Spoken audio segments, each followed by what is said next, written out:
وَإِذْ قَالَ مُوسَى لِقَوْمِهِ إِنَّ اللَّهَ يَأْمُرُكُمْ أَن تَذْبَحُوا بَقَرَةً قَالُوا أَتَتَّخِذُنَا هُزُوًا قَالَ أَعُوذُ بِاللَّهِ أَنْ أَكُونَ مِنَ الْجَاهِلِينَ۔ اور وہ واقعہ بھی یاد کرو جب موسیٰ علیہ السلام نے اپنی قوم سے فرمایا کہ بے شک اللہ تمہیں حکم دیتا ہے کہ ایک گائے ذبح کرو، تو وہ بولے کیا آپ ہمیں مسخرہ بناتے ہیں؟ موسیٰ علیہ السلام نے فرمایا اللہ کی پناہ مانگتا ہوں اس سے کہ میں جاہلوں میں سے ہو جاؤں۔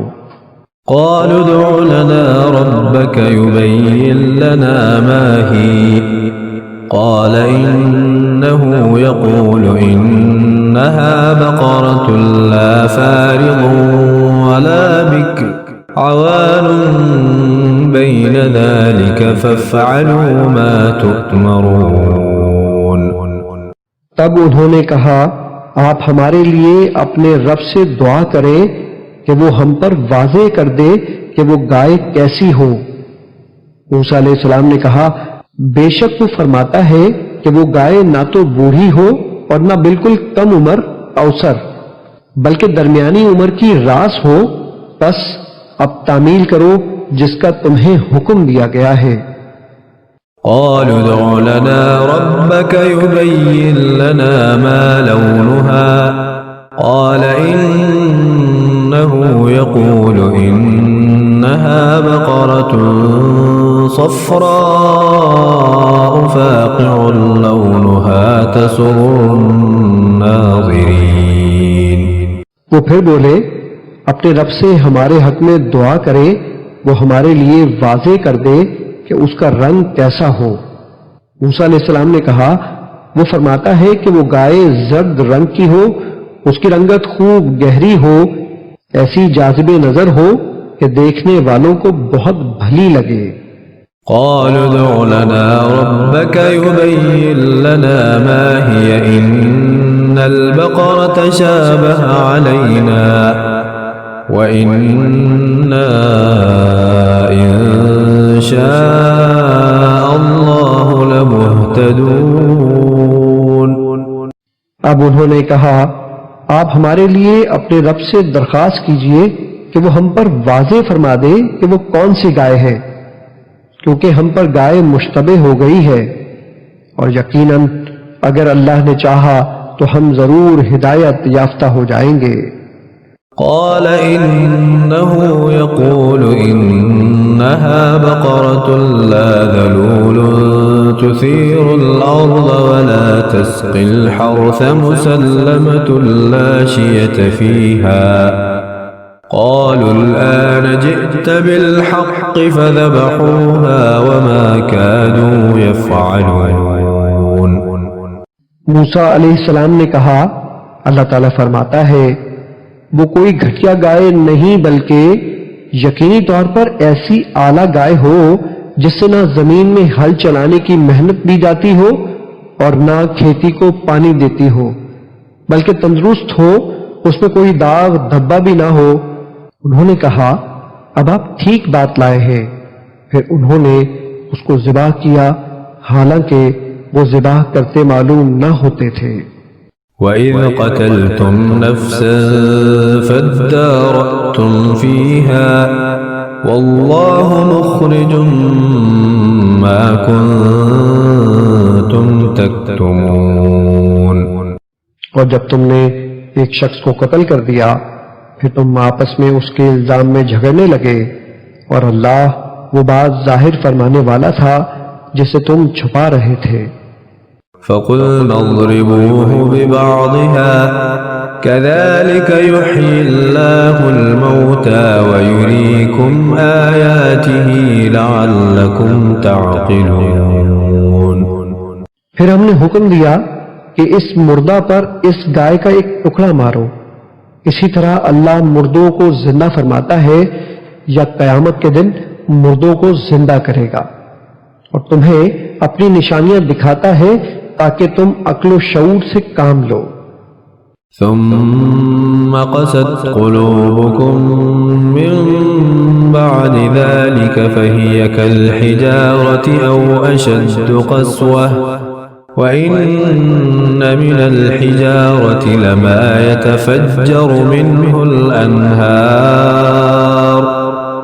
وإن منها لما يشقق فيخرج منه الماء وإن منها لما يهبط من خشية الله وما الله بغافل عما تعملون۔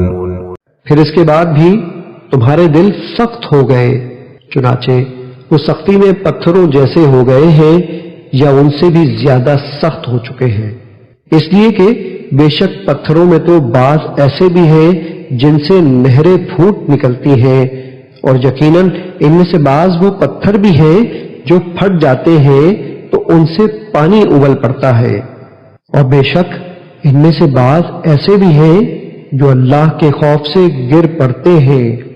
افسوس تمہارے دلوں میں اس قدر نرمی، خستگی اور شکستگی بھی نہیں رہی، اور اللہ تمہارے کاموں سے بے خبر نہیں۔ أفتطمعون أن يؤمنوا لكم وقد كان فريق منهم يسمعون كلام الله ثم يحرفونه من بعد ما عقلوه وهم يعلمون۔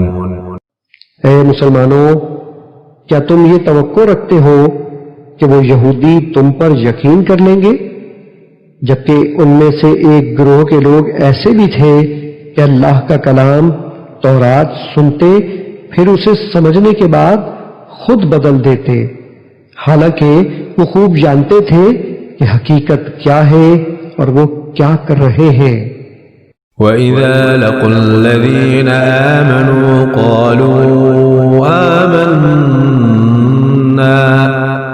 وَإِذَا خَلَا بَعْضُهُمْ إِلَى بَعْضٍ قَالُوا أَتُحَدِّثُونَهُم بِمَا فَتَحَ اللَّهُ عَلَيْكُمْ لِيُحَاجُّوكُم بِهِ عِندَ رَبِّكُمْ أَفَلَا تَعْقِلُونَ۔ اور ان کا حال تو یہ ہو چکا ہے کہ جب اہل ایمان سے ملتے ہیں تو کہتے ہیں ہم بھی تمہاری طرح حضرت محمد صلی اللہ علیہ وآلہ وسلم پر ایمان لے آئے ہیں، اور جب آپس میں ایک دوسرے کے ساتھ تنہائی میں ہوتے تو کہتے ہیں کیا تم ان مسلمانوں سے نبی آخر الزمان صلی اللہ علیہ وآلہ وسلم کی رسالت اور شان کے بارے میں وہ باتیں بیان کر دیتے ہو جو اللہ نے تم پر تورات کے ذریعے ظاہر کی ہیں، تاکہ اس سے وہ تمہارے رب کے حضور تمہیں پر حجت قائم کرے۔ کیا تم اتنی عقل بھی نہیں رکھتے؟ أَوَلَا يَعْلَمُونَ أَنَّ اللَّهَ يَعْلَمُ مَا يُسِرُّونَ وَمَا يُعْلِنُونَ۔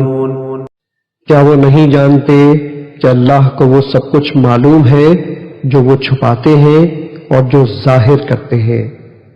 وَمِنْهُمْ أُمِّيُّونَ لَا يَعْلَمُونَ الْكِتَابَ إِلَّا أَمَانِيَّ وَإِنْ هُمْ إِلَّا يَظُنُّونَ۔ اور ان یہود میں سے بعض ان پڑھ بھی ہیں جنہیں سوائے سنی سنائی جھوٹی امیدوں کے کتاب کے معنی و مفہوم کا کوئی علم ہی نہیں، وہ کتاب کو صرف زبانی پڑھنا جانتے ہیں، یہ لوگ محض وہم و گمان میں پڑے رہتے ہیں۔ فَوَيْلٌ لِّلَّذِينَ يَكْتُبُونَ الْكِتَابَ بِأَيْدِيهِمْ ثُمَّ يَقُولُونَ هَٰذَا مِنْ عِندِ اللَّهِ لِيَشْتَرُوا بِهِ ثَمَنًا قَلِيلًا فَوَيْلٌ لَّهُم مِّمَّا كَتَبَتْ أَيْدِيهِمْ وَوَيْلٌ لَّهُم مِّمَّا يَكْسِبُونَ۔ بس ایسے لوگوں کے لیے بڑی خرابی ہے جو اپنے ہی ہاتھوں سے کتاب لکھتے ہیں پھر کہتے ہیں کہ یہ اللہ کی طرف سے ہے تاکہ اس کے عوض تھوڑے سے دام کما لیں۔ سو ان کے لیے اس کتاب کی وجہ سے ہلاکت ہے جو ان کے ہاتھوں نے تحریر کی، اور اس معاوضے کی وجہ سے تباہی ہے جو وہ کما رہے ہیں۔ وقالوا لن تمسنا النار إلا أياما معدودة قل أتخذتم عند الله عهدا فلن يخلف الله عهده أم تقولون على الله ما لا تعلمون۔ اور وہ یہود یہ بھی کہتے ہیں کہ ہمیں دوزخ کی آگ ہرگز نہیں چھوئے گی سوائے گنتی کے چند دنوں کے۔ ذرا آپ ان سے پوچھیں کیا تم اللہ سے کوئی ایسا وعدہ لے چکے ہو؟ پھر تو وہ اپنے وعدے کے خلاف ہرگز نہ کرے گا، یا تم اللہ پر یوں ہی وہ بہتان باندھتے ہو جو تم خود بھی نہیں جانتے۔ بلى من كسب سيئة وأحاطت به خطيئته فأولئك أصحاب النار هم فيها خالدون۔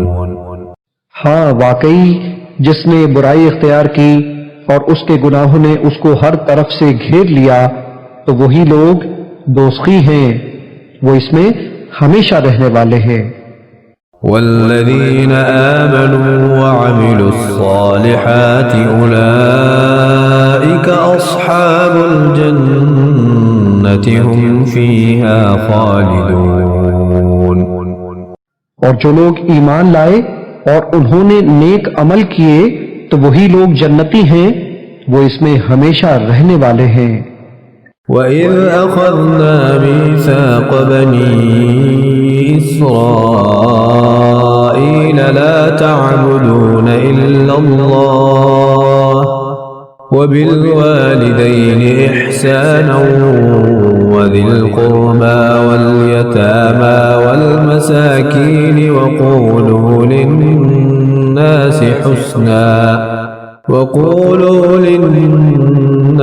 حُسْنًا وَأَقِيمُوا الصَّلَاةَ وَآتُوا الزَّكَاةَ ثُمَّ تَوَلَّيْتُمْ إِلَّا قَلِيلًا مِّنكُمْ وَأَنتُمْ مُعْرِضُونَ۔ اور یاد کرو جب ہم نے اولاد یعقوب سے پختہ وعدہ لیا کہ اللہ کے سوا کسی اور کی عبادت نہ کرنا اور ماں باپ کے ساتھ اچھا سلوک کرنا اور قرابت داروں اور یتیموں اور محتاجوں کے ساتھ بھی بھلائی کرنا اور عام لوگوں سے بھی نرمی اور خوش خلقی کے ساتھ نیکی کی بات کہنا اور نماز قائم رکھنا اور زکوٰۃ دیتے رہنا، پھر تم میں سے چند لوگوں کے سوا سارے اس عہد سے روح گرداں ہو گئے اور تم حق سے گریز ہی کرنے والے ہو۔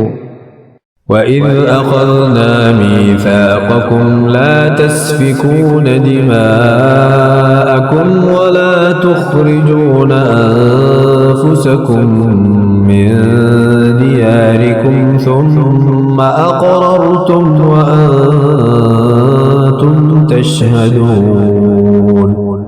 اور جب ہم نے تم سے یہ پختہ عہد بھی لیا کہ تم آپس میں ایک دوسرے کا خون نہیں بہاؤ گے اور نہ اپنے لوگوں کو اپنے گھروں اور بستیوں سے نکال کر جلا وطن کرو گے، پھر تم نے اس امر کا اقرار کر لیا اور تم اس کی گواہی بھی دیتے ہو۔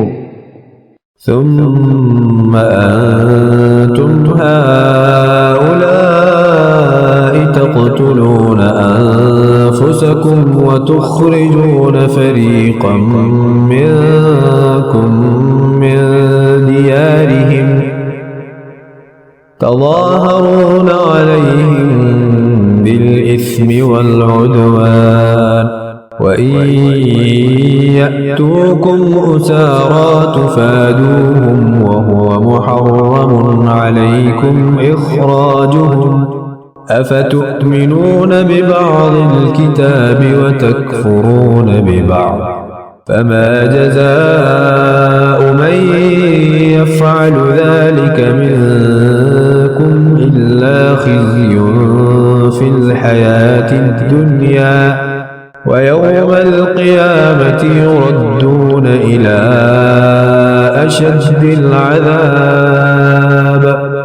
وما الله بغافل عما تعملون۔ پھر تم ہی وہ لوگ ہو کہ اپنوں کو قتل کر رہے ہو اور اپنے ہی ایک گروہ کو ان کے وطن سے باہر نکال رہے ہو، اور متضاد یہ کہ ان کے خلاف گناہ اور زیادتی کے ساتھ ان کے دشمنوں کی بھی مدد کرتے ہو، اور اگر وہ قیدی ہو کر تمہارے پاس آ جائیں تو ان کا فدیہ دے کر چھڑا لیتے ہو تاکہ وہ تمہارے احسان مند رہیں، حالانکہ ان کا وطن سے نکالا جانا بھی تم پر حرام کر دیا گیا تھا۔ کیا تم کتاب کے بعض حصوں پر ایمان رکھتے ہو اور بعض کا انکار کرتے ہو؟ بس تم میں سے جو شخص ایسا کرے گا اس کی کیا سزا ہو سکتی ہے سوائے اس کے کہ دنیا کی زندگی میں ذلت اور رسوائی ہو، اور قیامت کے دن بھی ایسے لوگ سخت ترین عذاب کی طرف لوٹائے جائیں گے، اور اللہ تمہارے کاموں سے بے خبر نہیں۔